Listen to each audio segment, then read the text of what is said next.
Nah, hari ini dalam Minggu Paskah, saya mau bagikan kepada kita semua supaya mujizat pembalikan yang sudah kita alami jadi mujizat yang permanen. Pembalikan yang permanen, keselamatan yang permanen, kesembuhan yang permanen, pemulihan, kemenangan yang permanen. Doa saya, gak ada seorang pun dari kita yang setelah menerima keselamatan terus kemudian terhilang lagi, lepas lagi. No, doa saya saudara semua yang sudah menerima anugerah, menerima keselamatan dari Tuhan, keselamatan itu permanen. Mujizatmu permanen. Ayo kita baca Lukas 24 ayat 13 sampai ayat yang ke-15.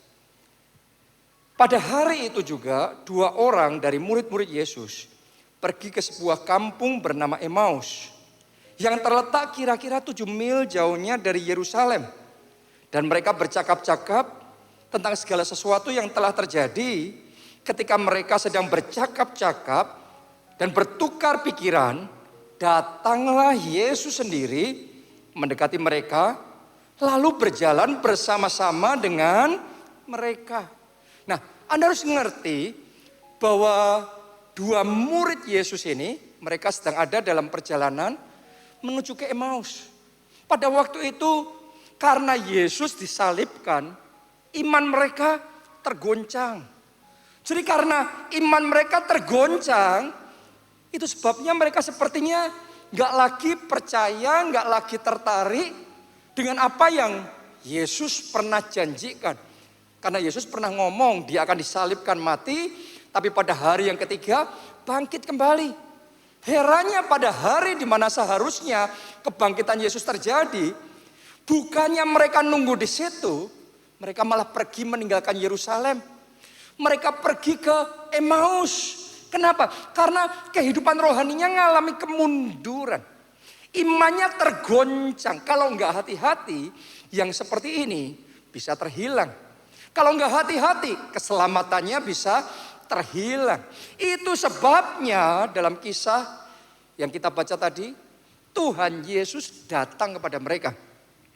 Tuhan Yesus sendiri yang menampakkan diri kepada mereka. Bahkan bukan malaikat yang diutus, tapi Tuhan Yesus sendiri. Kenapa? Karena saya yakin Tuhan Yesus tidak rela murid-muridnya kehilangan imannya, kehilangan anugerahnya, kehilangan keselamatannya. Jadi bagaimana caranya Tuhan Yesus akan berjuang, Tuhan Yesus akan berusaha supaya mereka tetap teguh dalam iman. Mereka dikuatkan kembali kepercayaannya. Mereka tidak jadi terhilang, tapi mereka tetap bisa menjaga keselamatannya. Nah, jadi yang Tuhan mau bukan hanya kita diselamatkan, tetapi keselamatan yang sudah kita terima jadi keselamatan yang permanen. Doa saya, pertobatan yang engkau alami bukan pertobatan sesaat. Jangan sampai kita sudah bertobat, nanti kumat lagi. Nanti balik sama kehidupan yang lama lagi. No. Doa saya sekali kita ikut Yesus sampai akhir hidup kita, nafas akhir kita milik Yesus sampai selama-lamanya. Itulah keselamatan permanen, iman permanen bersama dengan Yesus. Amin. Nah, itu yang Tuhan mau. Jangan sampai terhilang. Jangan sampai kehilangan mujizat. Jangan sampai kehilangan keselamatan. Hal yang persis sama juga Tuhan Yesus lakukan buat murid-murid intinya. Kenapa saya ngomong begitu? Kalau Anda pelajari, Anda akan memahami bahwa setelah Yesus disalibkan, seolah-olah murid-muridnya karena tergoncang imannya, jadi mau berpikir kembali pada kehidupan lama mereka. Yang nelayan, balik pada nelayan. Walaupun dulunya mereka menjala ikan, terus dirubah Yesus jadi penjala manusia. Sekarang mereka balik lagi dari penjala manusia mau jadi penjala ikan lagi. Di momen itu, sekali lagi, Tuhan menampakkan diri kepada mereka. Tuhan menguatkan iman mereka. Tuhan menghembusi mereka dengan Roh Kudus. Tuhan meneguhkan mereka lagi sehingga mereka bangkit kembali. Sehingga mereka tidak kehilangan anugerah yang sudah diberikan untuk mereka. Jangan sampai kehilangan panggilan hidup. Jangan sampai kehilangan pelayanan. Jangan sampai kehilangan rencana Tuhan. Mereka hampir saja kehilangan, tapi karena dikuatkan oleh Tuhan Yesus. Hari itu mereka mengalami kebangkitan. Hari itu mereka kembali mengalami revival. Mereka batal balik kehidupan lama. Mereka tetap ada dalam kehidupan baru. Dalam panggilan mereka jadi penjala manusia. Dan Tuhan pakai mereka untuk memberitakan Injil sampai ke ujung bumi. Saya merasa kalau saudara saat ini dalam keadaan yang lemah, hari ini hari kebangkitan terjadi. Sementara kita merayakan Paskah, Yesus Kristus bangkit dari kematian, doa saya Anda pun dibangkitkan kembali. Revival terjadi kembali. Rencana Allah yang sempurna tergenapi dalam hidup saudara. Doa saya tidak seorang pun dari kita kehilangan panggilan kita. Tidak seorang pun dari kita kehilangan anugerah Tuhan.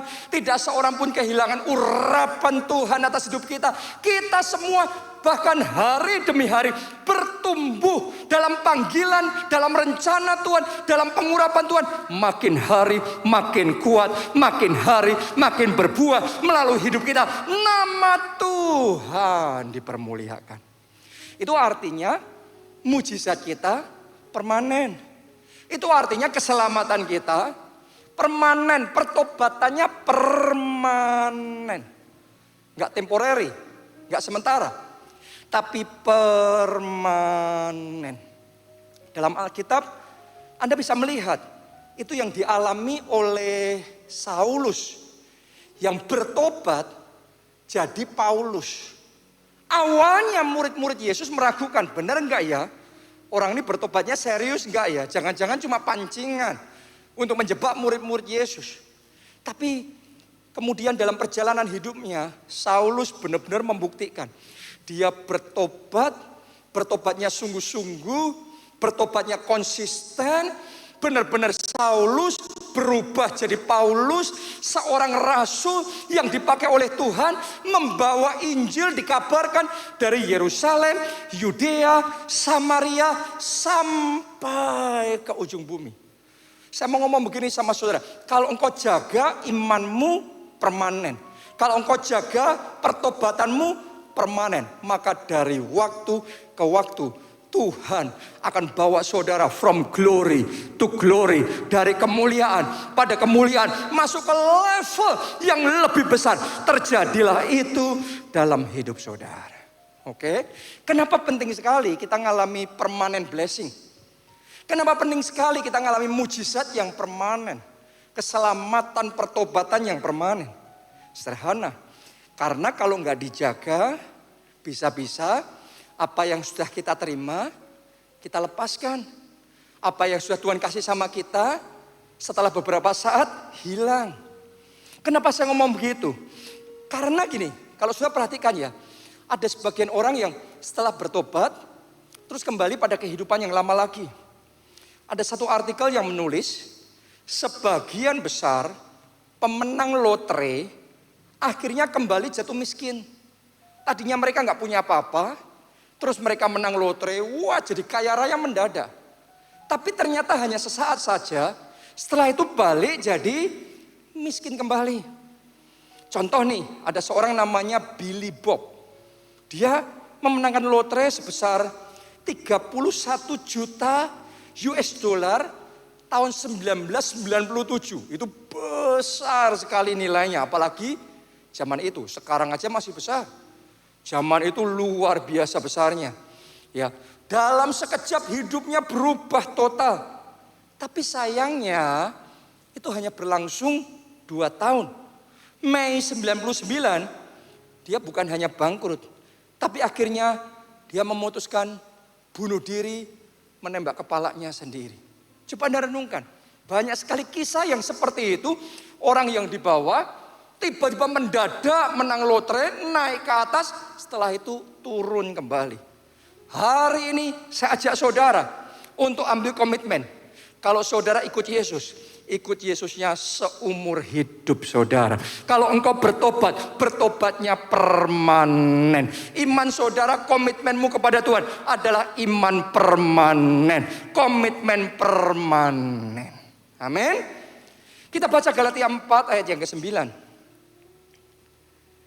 Tetapi sekarang sesudah kamu mengenal Allah, berarti sudah bertobat ini, sudah ikut Yesus. Atau lebih baik sesudah kamu dikenal Allah, bagaimanakah kamu berbalik lagi kepada roh-roh dunia yang lemah dan miskin dan mau mulai memperhambakan diri lagi kepadanya. Saya percaya firman Tuhan hari ini bicara kepada beberapa orang yang mendengarkan firman ini. Karena kalau nggak hati-hati, godaan bisa saja datang, terus tanpa sadar kita balik ke kehidupan yang lama. Menghambakan diri pada roh-roh dunia yang lemah, yang nggak ada apa-apanya. Padahal tadinya kita hamba, kita budak di situ. Tapi karena Yesus memberikan kepada kita keselamatan, kita dimerdekakan. Kita mengalami kemerdekaan sejati. Dan kita jadi punya roh Allah di dalam diri kita. Tapi kalau nggak hati-hati dijaga, bisa balik lagi menghambakan diri kepada roh dunia. Saya ajak saudara hari ini segera sadar.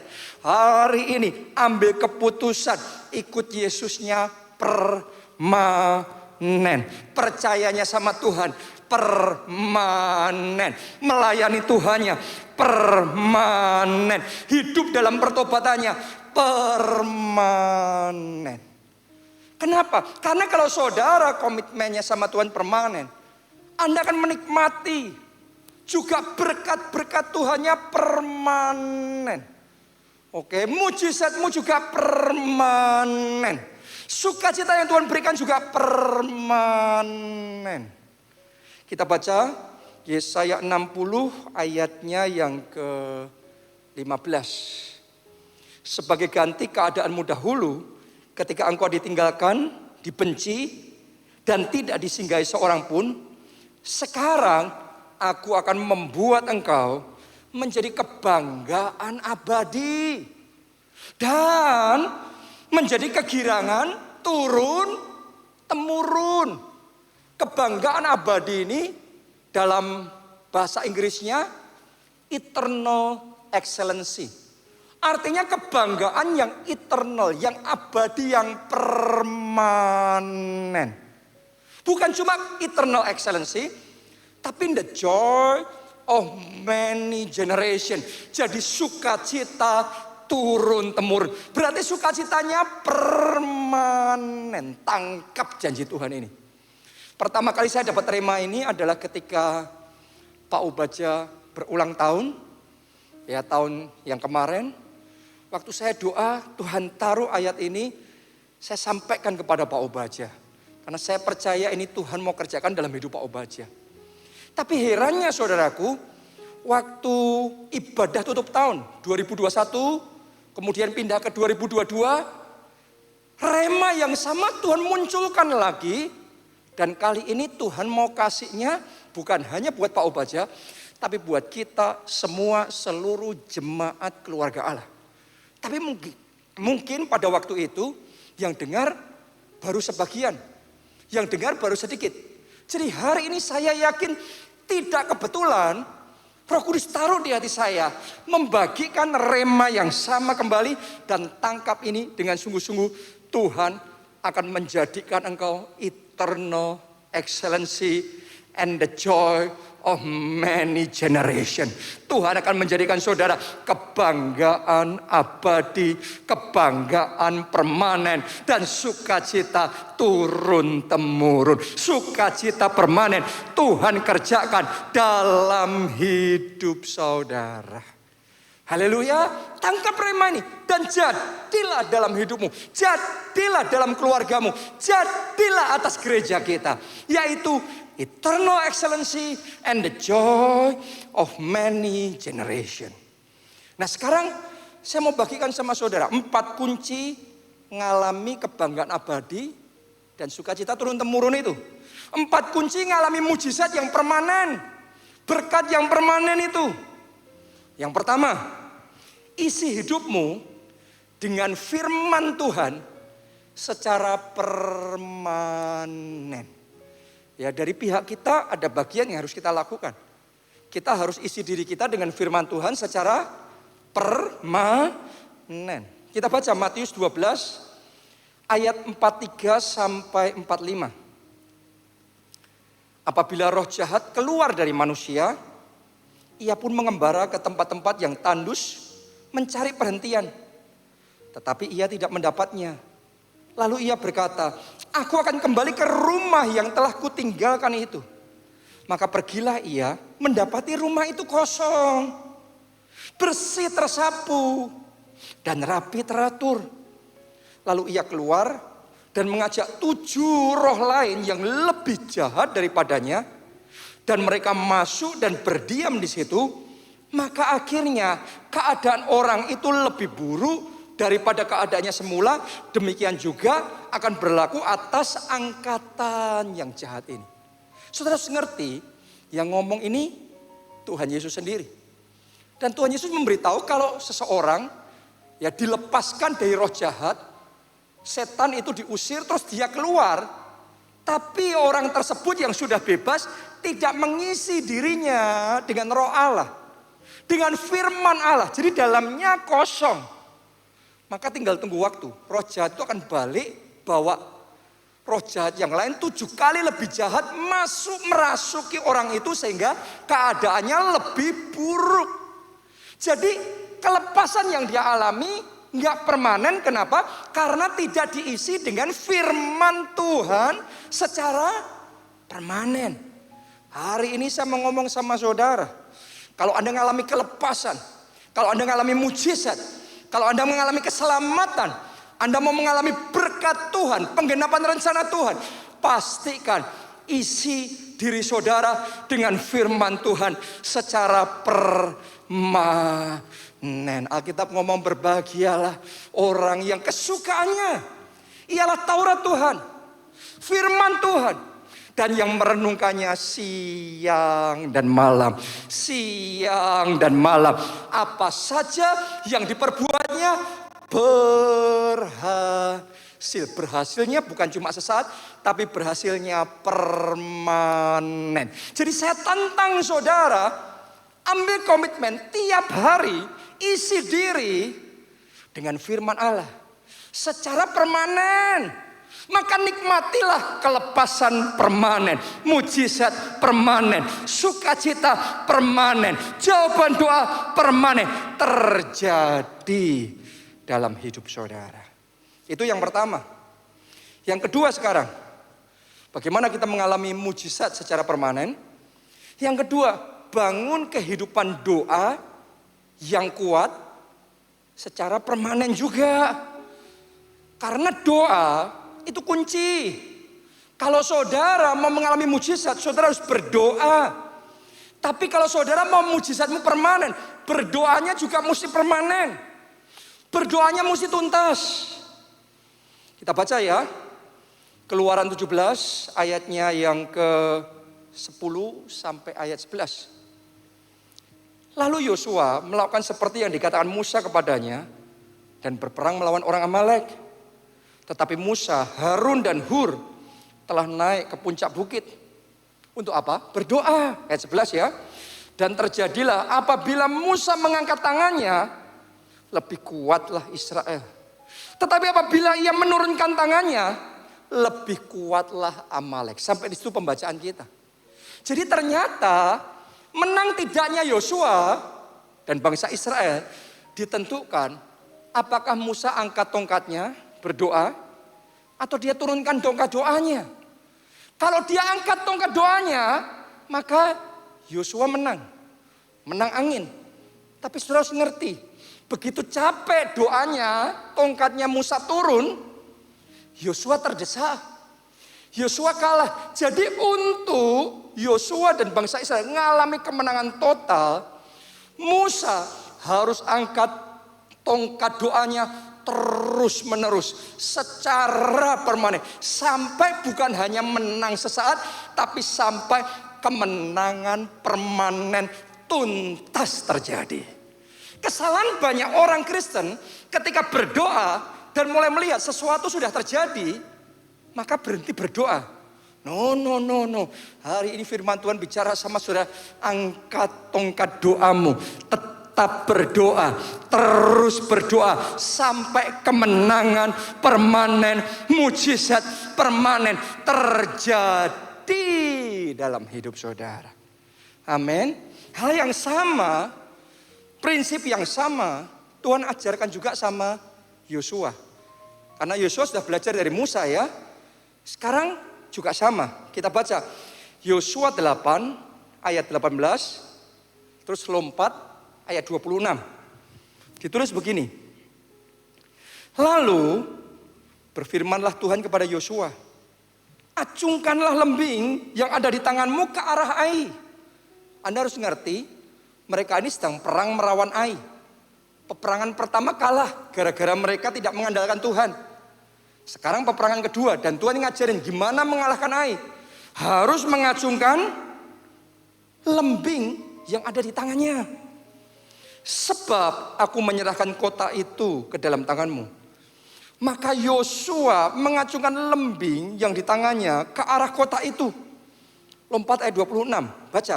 Dan Yosua tidak menarik tangannya yang mengacungkan lembing itu sebelum seluruh penduduk kota Ai ditumpasnya. Saudaraku, Yosua ngerti rahasianya. Yosua tahu bagaimana dulu dia yang maju perang gak bisa tuntas kalau Musa menurunkan tongkat doanya.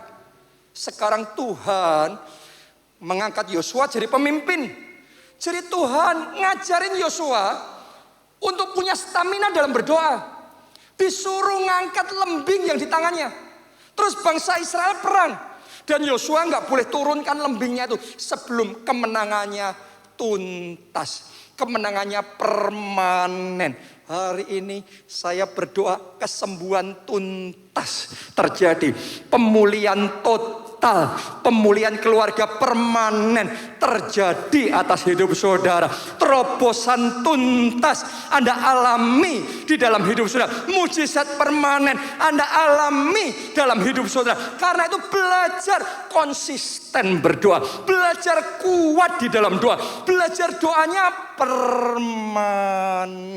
Ada masalah, gak ada masalah, tetap berdoa. Ada persoalan, gak ada persoalan, terus berdoa. Dan saudara yang hidup dalam doa, Anda akan menikmati mujizat permanen dalam hidup saudara.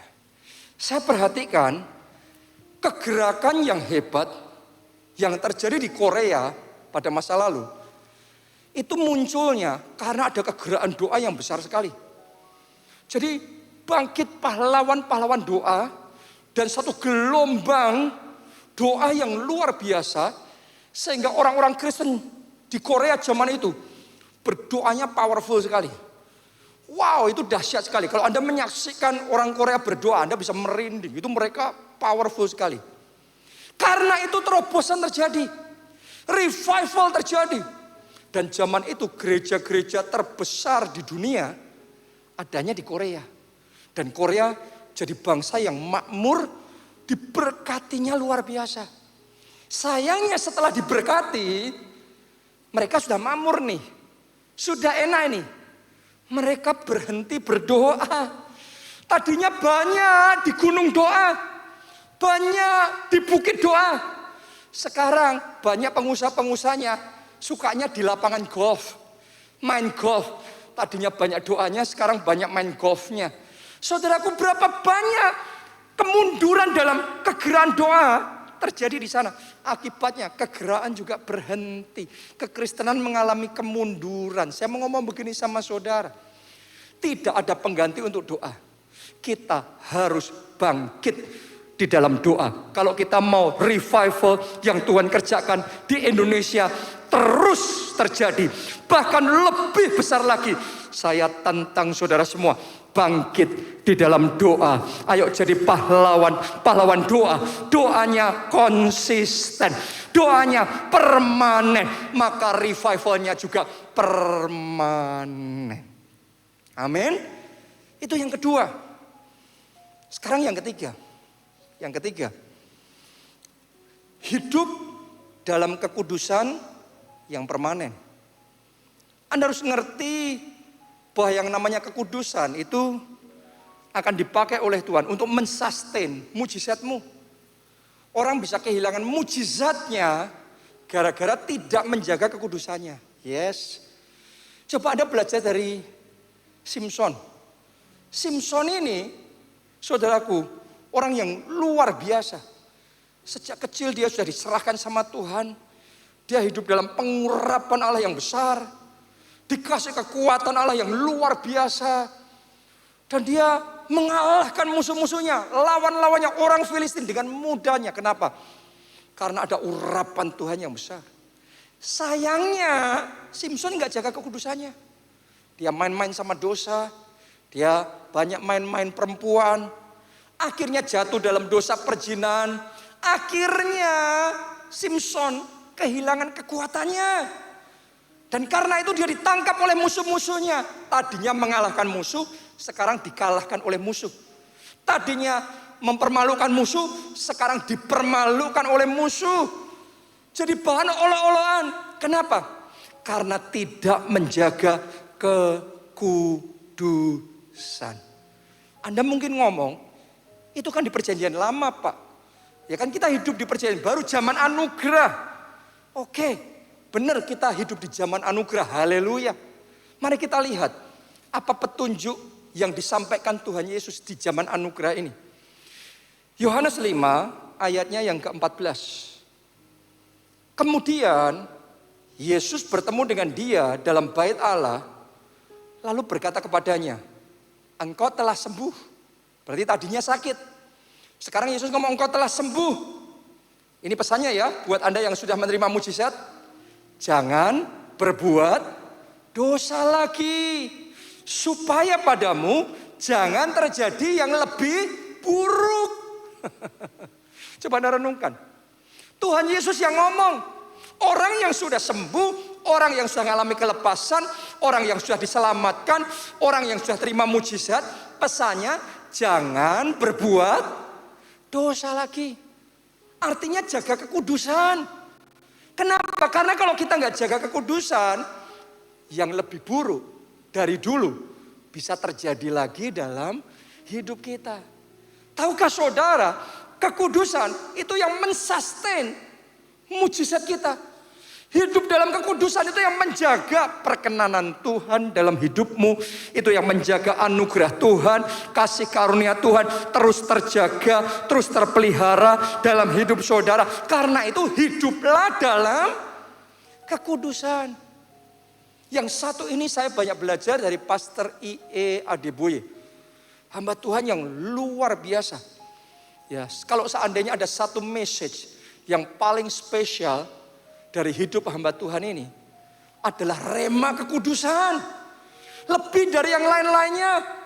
Dia selalu bagikan rema kekudusan, jaga kekudusan, hidup dalam kekudusan. Dari sejak dia ikut Yesus sampai hari ini umurnya 80 tahun, dia jaga kekudusan.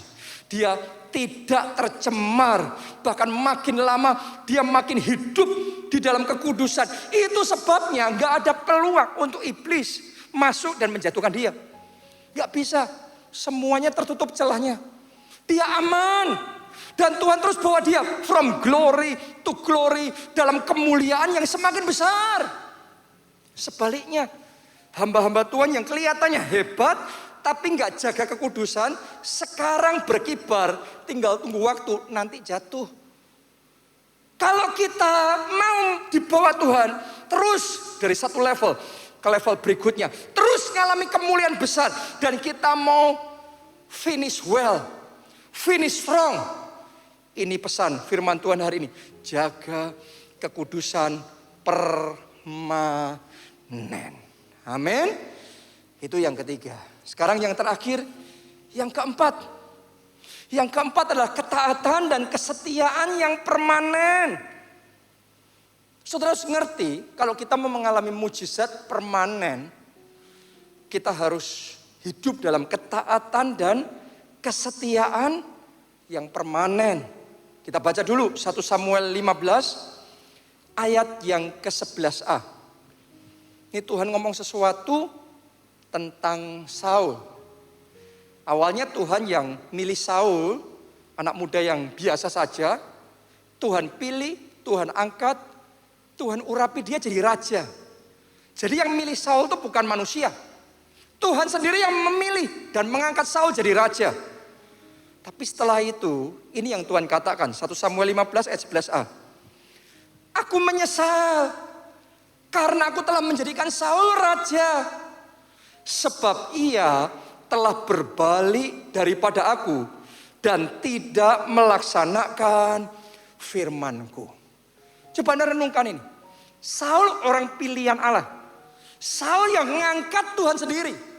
Dan kalau yang ngangkat Tuhan, siapa manusia yang bisa menjatuhkannya? Sayangnya Saul gak tetap dalam ketaatan. Awalnya taat, sekarang gak dengar-dengaran lagi petunjuk Tuhan. Awalnya setia, sekarang gak lagi setia sama Tuhan, mau-maunya sendiri. Saudara bisa lihat gak bagaimana sikap Tuhan? Tuhan menyesal sudah ngangkat Saul jadi raja.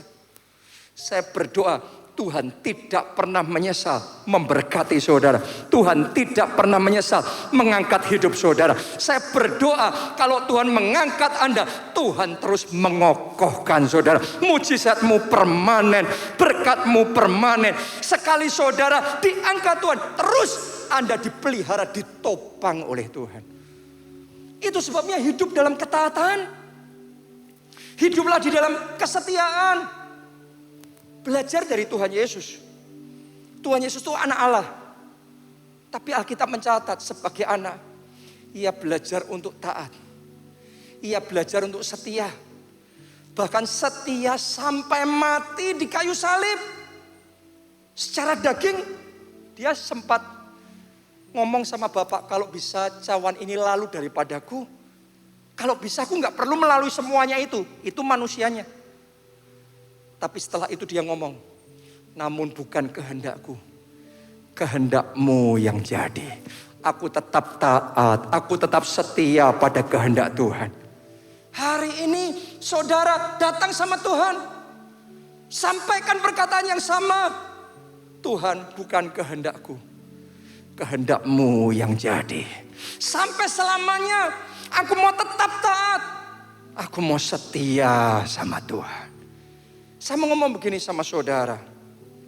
Banyak hamba Tuhan come and go, datang dan pergi.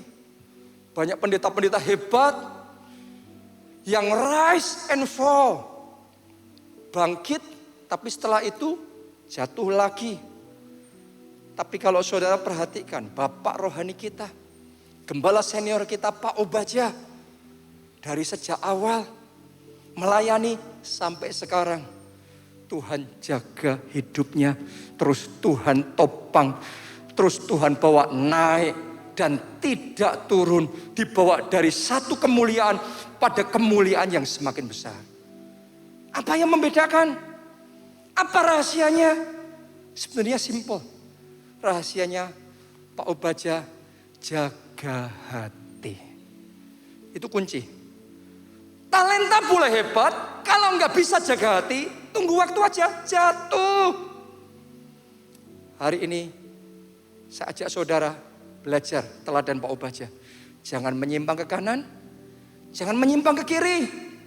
Terus setia pada rencana Tuhan, terus taat sama Tuhan. Maka dalam hidupmu, engkau akan melihat mujizatmu permanen. Keselamatanmu permanen. Berkat Tuhan dalam hidupmu permanen. Yesaya 60 ayat 15 jadi milik saudara.